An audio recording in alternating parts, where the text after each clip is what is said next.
2023. So ito po yung ating napag-usapan na iro-raffle yung tatlong slot nung mga ah, nawalang slot ng exemption. So linawin ko po, tinanggal ko na po dito sa listahan lahat ng mga exempted na before. So i-check nyo na lang po. So tanggal na po lahat ng ano dyan ha, tanggal po yung names ng mga nandun na sa exemption list. Pero may tatlong slot po tayo. Okay?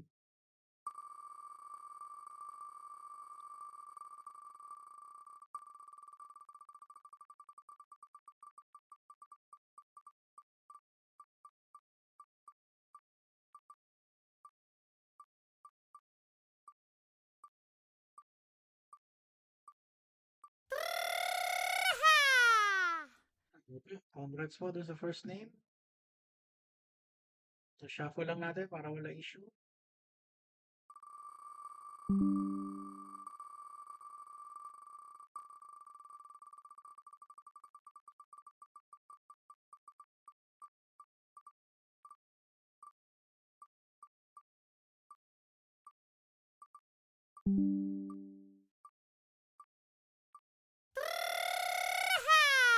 Okay, congrats po dun sa second name. So shuffle ulit. Ayan.